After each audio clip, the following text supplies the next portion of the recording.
Olá, estamos de volta com mais um programa Câmara 70 anos. A nossa proposta aqui é abrir espaço para que vereadores e ex-vereadores resgatem momentos que marcaram a história de 7 décadas da Câmara Municipal de Araçatuba.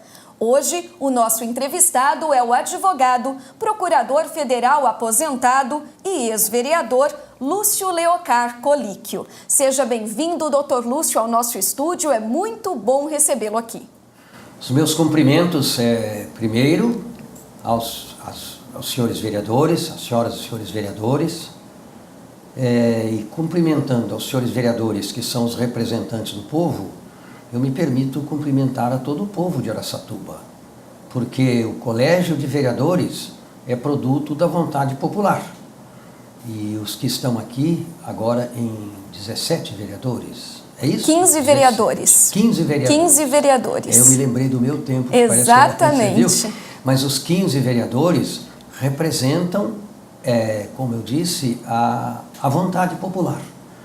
É evidente que vai haver um eleitor que diz, mas eu não votei para esse, eu não votei para aquele. Mas quem votou participou de uma assembleia democrática e os representantes aí estão. Então, cumprimentando a esses vereadores dessa legislatura, eu estendo o cumprimento a todo o povo de Araçatuba. Vamos lembrar um pouquinho então da sua época, né? Para quem não sabe ou não se lembra, o doutor Lúcio Colíquio foi um dos 17 vereadores da 8ª legislatura da Câmara Municipal de Araçatuba, entre 1º de fevereiro de 1977 e 31 de janeiro de 1983. Naquela época, o doutor Lúcio já estava formado em Ciências Jurídicas pela Faculdade de Direito do Largo de São Francisco e já havia se casado com a professora Augusta, com quem tem 3 filhos. Doutor Lúcio, primeiramente, por que o seu interesse pelo Poder Legislativo? Porque naquela época, tendo em vista as correntes políticas de então, eu entendi que poderia dar uma contribuição no campo legislativo em razão da minha formação profissional, em razão de toda a prática, que ainda era pequena, viu? Eu me formei em 1970, e me casei em 73, e em 75 eu prestei o meu concurso para procurador autárquico, depois a nossa carreira foi guindada a procurador federal, foi transposta, e eu entendi que podia dar uma contribuição dentro do limite, dentro da possibilidade, e eu passei pela legislatura, que normalmente ela seria de 4 anos. Mas naquela época, por um ato complementar, nós ganhamos mais 2 de presente. Então, deu 6 anos. E a família apoiou a sua decisão? Como foi? A família apoiou a minha esposa, Augusta, com quem eu me casei em 73 e esse ano a gente completou 45 anos de casado. Minha esposa foi e sempre foi cúmplice de tudo aquilo que a gente buscava, e ela esteve integrada no nosso momento de vereança. Doutor Lúcio, em 1977, quando o senhor aqui chegou, como era a estrutura administrativa e física da Câmara Municipal de Araçatuba? Bem, lembrando que a Câmara já estava instalada aqui, neste prédio da Praça 9 de Julho, desde 74. É que aqui, antes da Câmara, foi prefeitura. Foi a sede da prefeitura, que depois ela se transferiu para o pavimento superior da estação rodoviária. Certo. Então aqui já havia o prédio já estava destinado à Câmara dos Vereadores. O prédio era simples, evidente. Tinha só uma parte, vamos dizer assim, um pavimento superior, mas fora, vamos dizer assim, que eu diria, da parte mestra. O pavimento superior é onde funcionava mais a parte de administrativa, a parte burocrática. Então, o diretor-geral já existia, já havia os funcionários, vamos dizer assim, os taquígrafos, que naquela época era taquigrafia, pois a taquigrafia, ela era, eu diria que era, eles colocavam tudo em livro, tudo em papéis, certo. Que hoje é tudo virtual. Não havia gabinete de vereador, não havia nada assim, os vereadores se encontravam ali no café e tinha, fora do plenário, a chamada sala das comissões. onde as comissões permanentes e as temporárias também se reuniam. Claro que cada uma no seu horário, no seu período de trabalho, né? Mas é tudo diferente, totalmente. Agora não, agora até era uma época onde nem se cogitava que a TV pudesse acontecer. Por exemplo, a TV Câmara. A TV Câmara foi uma conquista extraordinária. A TV Câmara realmente... Mas naquela época nem se cogitava isso. Não, naquela época nem se... A transmissão era externa por áudio, por emissora de rádio. E naquela época a transmissão era em amplitude modulada, AM. Certo. E era onde as transmissões aconteciam. E os principais problemas, as principais demandas da cidade de Araçatuba e, consequentemente, as principais lutas dos vereadores naquela época, doutor Lúcio? Olha, a gente tem que pensar que naquela época Araçatuba era menor. Tem que pensar que a população também ela era em menor número do que a de hoje.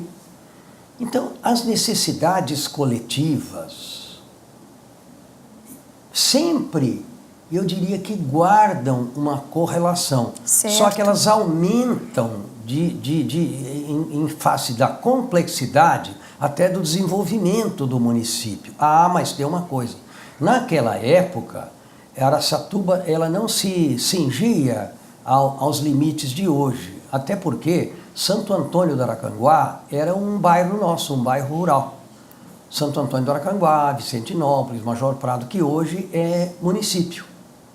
Então toda aquela parte de lá do rio também ficava por conta da sede aqui em Araçatuba. Certo. Então as coisas se adequam conforme elas são postas em termos geotopográficos, né? Em termos de número. Por exemplo, naquela época, as estradas rurais, o tamanho, a medida dessas estradas em comprimento era muito maior. Hoje é menor.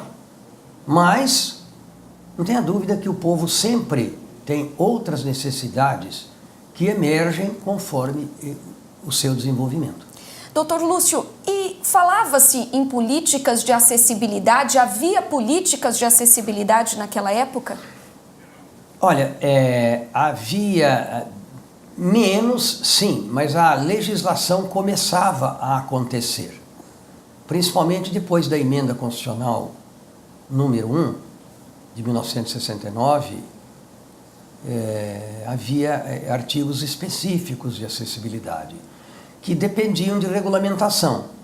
Então, havia sim, numa forma embrionária. Hoje é bem melhor.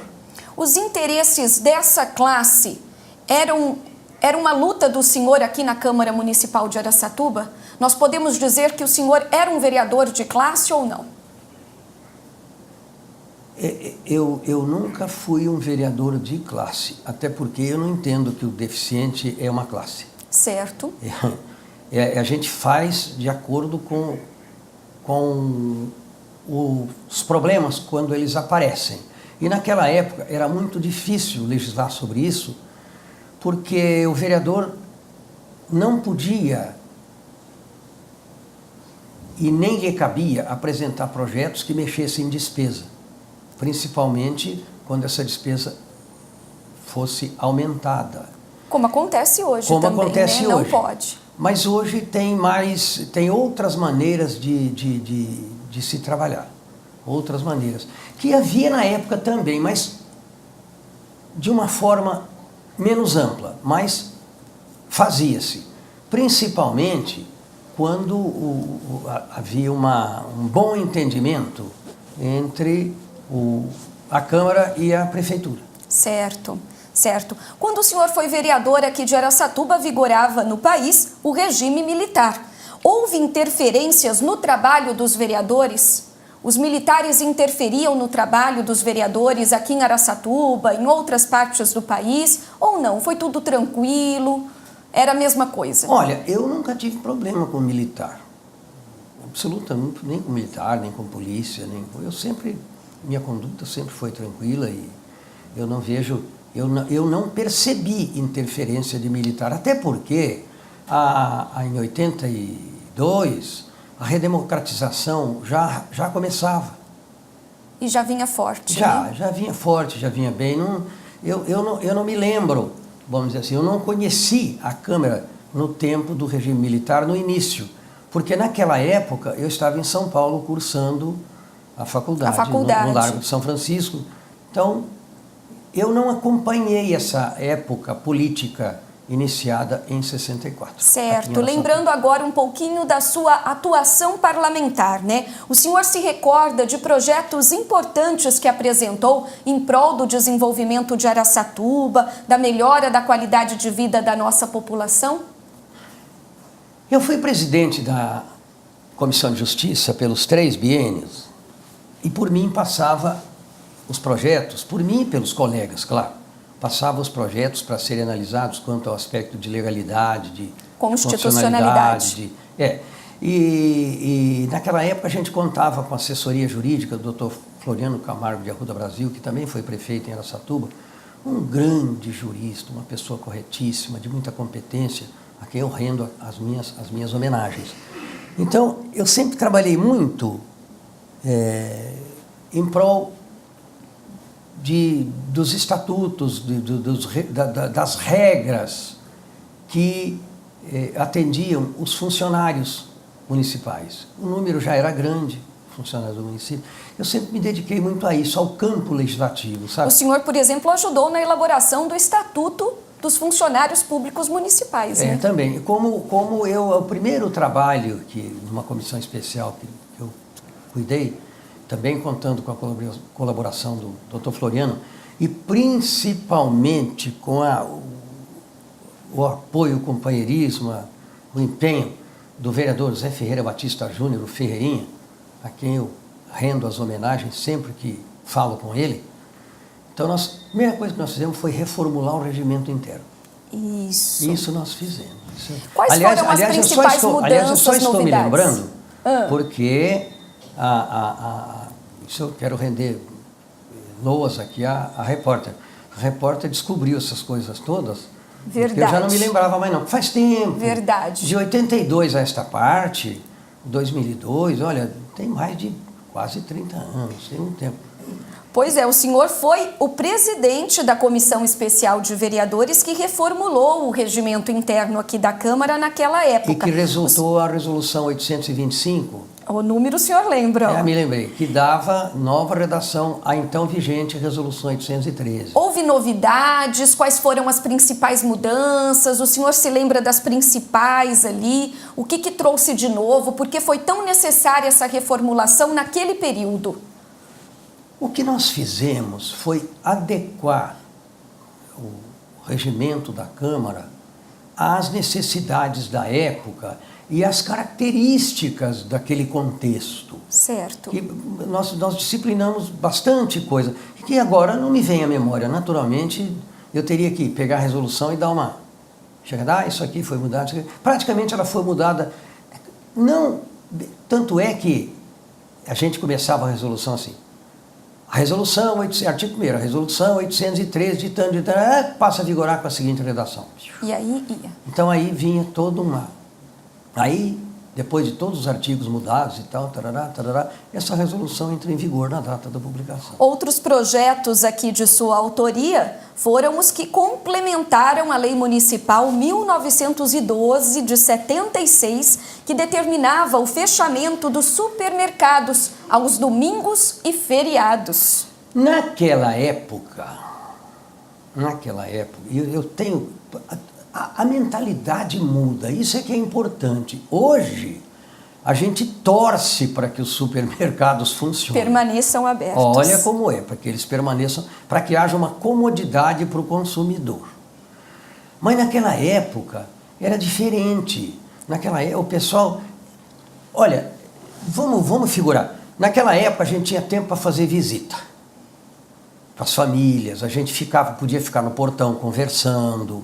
Era uma época boa, onde dava, por exemplo, se você fosse nossa vizinha, falava, vizinha, vem aqui no portão, vamos bater papo, essa coisa toda. Hoje você não pode mais fazer isso.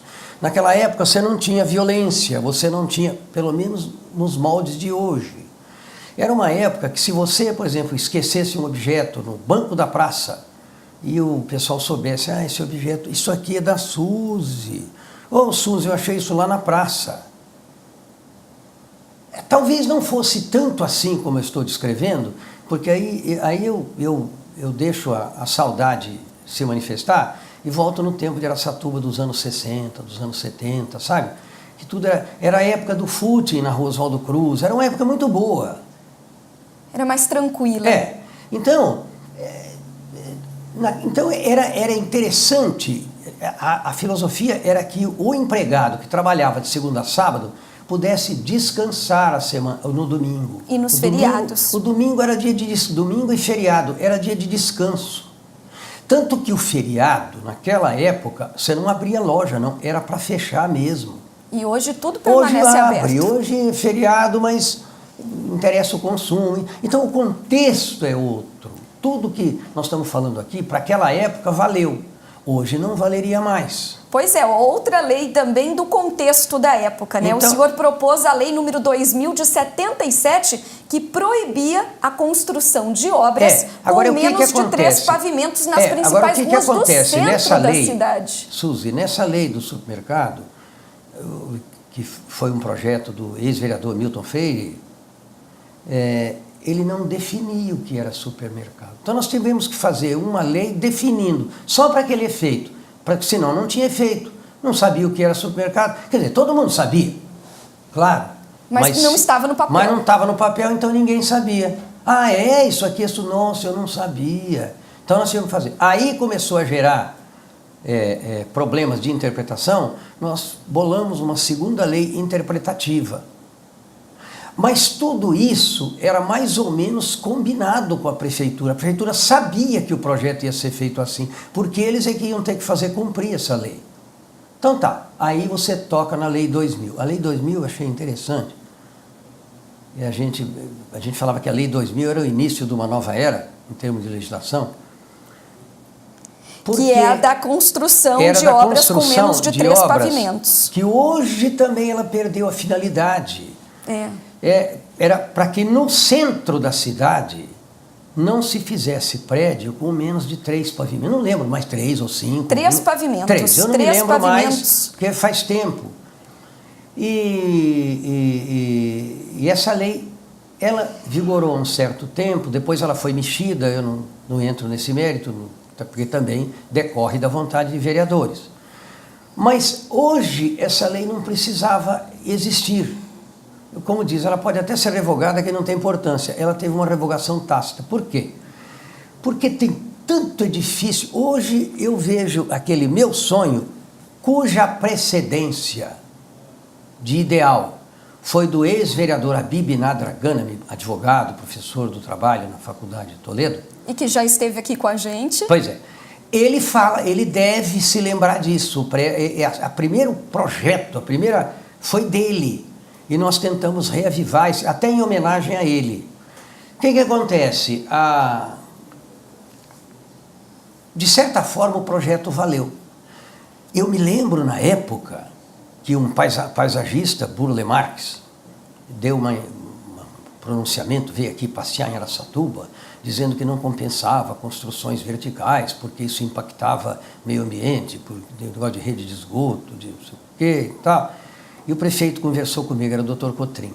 Então, olha, o paisagista Burle Marx veio aqui, eu falei, doutor, manda ele dar opinião lá na cidade dele, que aqui nós temos que olhar o futuro da nossa cidade. Brinquei assim com ele. Mas tudo na boa, tudo no bom diálogo, na boa. E o fato é que a lei saiu. Agora, hoje, nós temos tantos edifícios enormes. Porque veja você, Suzy, naquela época, antes do meu projeto e muito antes, nós já tínhamos o edifício Paiva com 8 andares, nós já tínhamos o edifício Araçatuba, nós já tínhamos o Saito, nós já tínhamos, sabe? Então já havia em torno da Praça Rui Barbosa, mas pessoas começavam a fazer prédios baixos que começava a não interessar o contexto daquela época. E funcionou a lei assim. Hoje nós temos tantos edifícios que Araçatuba está bem, e nem por isso o meio ambiente foi impactado. E como presidente da Comissão Técnica Permanente de Justiça e Redação, cargo que o senhor ocupou durante todo o mandato legislativo, né? O senhor foi o responsável pela redação final da Lei Municipal número 2079, que dispunha sobre o funcionamento de táxis em Araçatuba. Naquela época, disciplinando o funcionamento de táxis em nosso município, né, doutor Lúcio? Essa lei foi muito boa. Naquela época, eu trabalhava com os taxistas e eles não tinham uma regulamentação. E a lei ficou boa. Aí eu me recordo da gente redigir o texto e eu chamava o ex-funcionário da casa, o Zé Beltrán. Beltrán, você deve ter conhecido o Beltrán. Não cheguei a conhecê-lo. Gente boa toda a vida. Eu falei, ô Beltrán, vamos acompanhar esse texto aqui, vamos ver esse texto.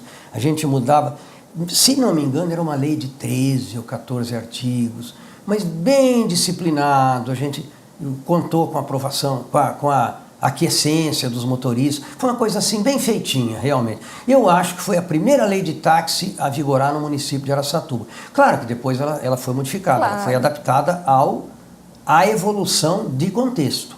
Está certo. E além da Comissão Técnica Permanente de Justiça e Redação, doutor Lúcio participou também das comissões permanentes de assuntos rurais, comércio e indústria, defesa dos direitos da pessoa humana, defesa do meio ambiente, né, doutor Lúcio?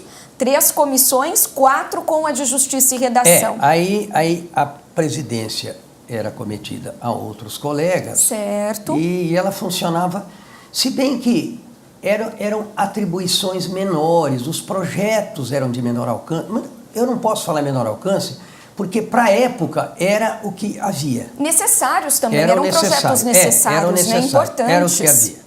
O senhor teve a oportunidade também de participar da mesa diretora da Câmara. Foi terceiro secretário no biênio 77-78 e primeiro vice-presidente em 81 e 82, ocasião em que o senhor chegou a assumir a presidência em oportunidades históricas para o nosso município. O senhor se lembra de algumas delas? Aquilo aconteceu porque o prefeito de então renunciou, que era o Oscar... O Dr. Cotrim. Oscar médico, Luiz Gurjão Cotrim. Isso, Oscar Luiz Ribeiro Gurjão Cotrim. Muito bom médico, muito bom cidadão, muito bom prefeito. E nos 4 primeiros anos, ele contou com o concurso do Dr. Aguinaldo Ferraz, que era vice-prefeito, que era um mestre no desenvolvimento de Araçatuba. Enfim, o Dr. Aguinaldo foi uma pessoa extraordinária, mas ele não aceitou aquela prorrogação de 2 anos. Ele disse assim, o meu mandato era para 4, eu não fico mais. Por isso ele renunciou? Por isso ele renunciou, e o Cotrim ficou só. E quando o doutor Cotrim renunciou, o Saraiva precisava tomar posse. Que era o então presidente da Câmara. Aí eu assumi no lugar dele. E foi o senhor quem deu posse ao prefeito. Dei a posse dele aqui na Câmara, os anais da posse devem estar aí arquivados. Eu dei posse e depois nós fomos todos à prefeitura para que acontecesse a transmissão do cargo. E outra ocasião em que o senhor recepcionou Jânio Quadros aqui em Araçatuba, né? Aí foi muito interessante. O doutor Jânio Quadros foi presidente do Brasil. O pessoal ainda estava naquele impacto da renúncia dele. Então, de certa forma, era meio complicado. Como é que eu vou usar um termo? Não era de boa política recepcionar o Jânio Quadros. Pronto. Naquele contexto, naquele contexto momento. Não era de boa política. E o Jânio veio e eu o recebi no plenário da Câmara. E ele falou umas palavras, alguns vereadores estavam lá, mas eu o recebi. Falei, não, vamos recebê-lo sim. Eu assumi a presidência para aquele momento e nós recebemos. Foi muito importante, porque, afinal de contas, tratava-se de um presidente, de um ex-presidente da República. Exatamente. E eu achei que ele merecia essa consideração como ex-chefe de Estado. Para mim foi uma alegria, foi uma honra muito grande. Doutor Lúcio, e como era o relacionamento da Câmara com o Poder Executivo naquela época? Eu entendo como um relacionamento bom.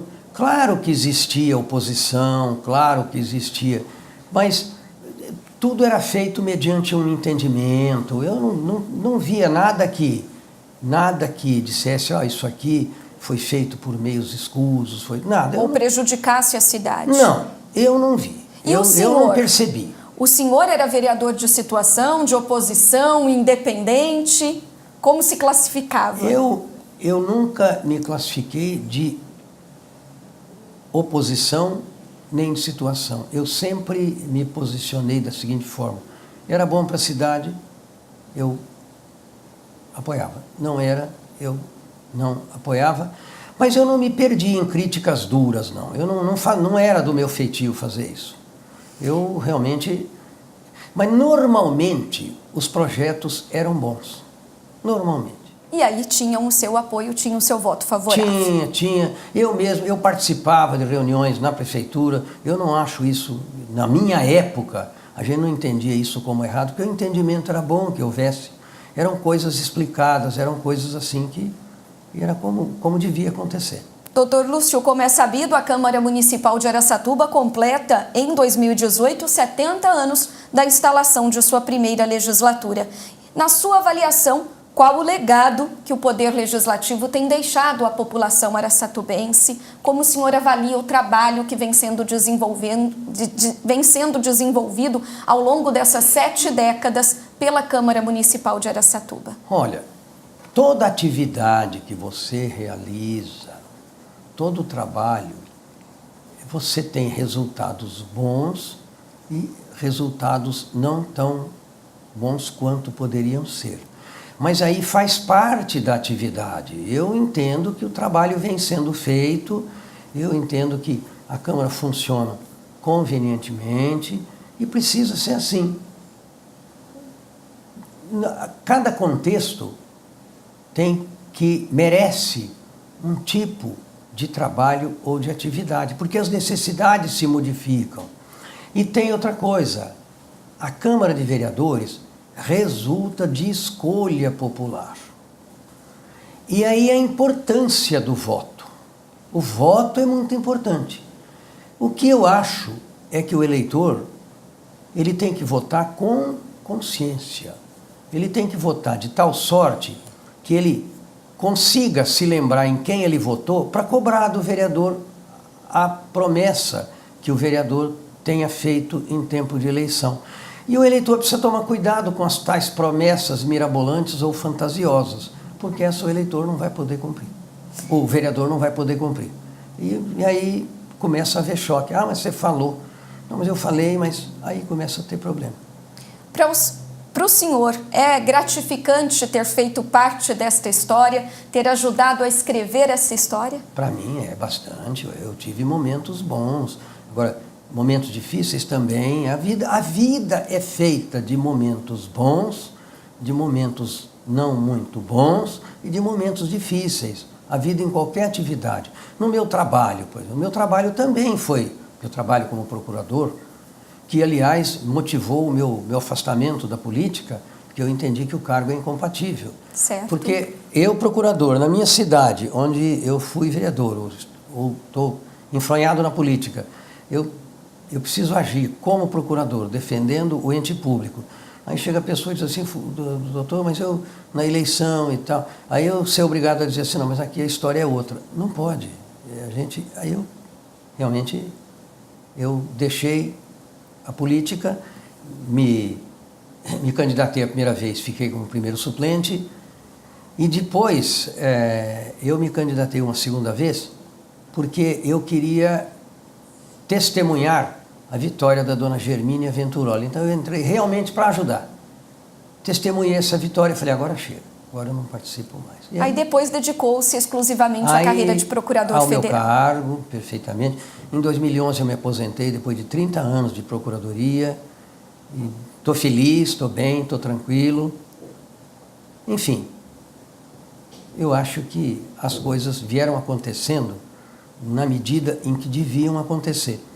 Eu tenho uma filosofia de vida segundo a qual nada acontece por acaso. Eu acho mais que todos nós somos engrenagens da máquina universal e não importa o tamanho da peça que a gente seja, da maior para menor, eu acho que a gente tem que desempenhar bem o nosso papel nessa engrenagem. Isso é uma obrigação de cada um de nós. Porque se todas as peças da engrenagem funcionarem bem, a máquina vai funcionar bem. Aí você fala, mas não são todos os que fazem. Paciência, faz a sua parte e as coisas devem acontecer sempre de acordo com o que está mais ou menos planejado lá no arquétipo universal, lá naquele arcabouço universal. Doutor Lúcio, chegamos ao final dessa entrevista e eu gostaria de agradecê-lo pela participação. Muito obrigada por compartilhar com a gente as suas memórias, um pouquinho delas. Muito obrigada pelas lições aqui hoje ensinadas para a gente. Olha, os meus cumprimentos mais uma vez, os meus agradecimentos, você sabe, normalmente eu me afastei de tal sorte que de repente, eu nem estaria aqui dando a entrevista, mas aí eu comecei a pensar nos meus antigos colegas, eu comecei a pensar nos funcionários, no Gilberto. O Gilberto, então, maravilha, o Gilbertinho. Comecei a lembrar do Lourenço, e você, numa cordialidade tão grande, eu falei, não, vamos lá. Eu falei para a Augusta, minha esposa, falei, vamos lá, vamos bater um papo com aquele pessoal. É muito importante para mim também rever os amigos. E eu estou aqui nesse contato muito agradável e muito feliz por estar aqui com todos. E eu felicito os vereadores por estarem nessa legislatura, pelo trabalho que realizam. São parlamentares que buscam atender às necessidades populares. Agora, tem embate? Tem, faz parte. Tem debate no plenário? Tem, faz parte. Tudo faz parte, tudo é importante. E a democracia resulta exatamente desse conglomerado de vontade, dessa quantidade diversificada de discussões e das conclusões a que se chega. E a vida é assim. Está certo. Muito obrigada mais uma vez pela consideração e pela participação. E o programa Câmara 70 Anos de hoje recebeu o advogado, procurador federal aposentado e ex-vereador Lúcio Leocár Colíquio. Continue com a gente, na próxima semana tem mais história da Câmara Municipal de Araçatuba. Até lá!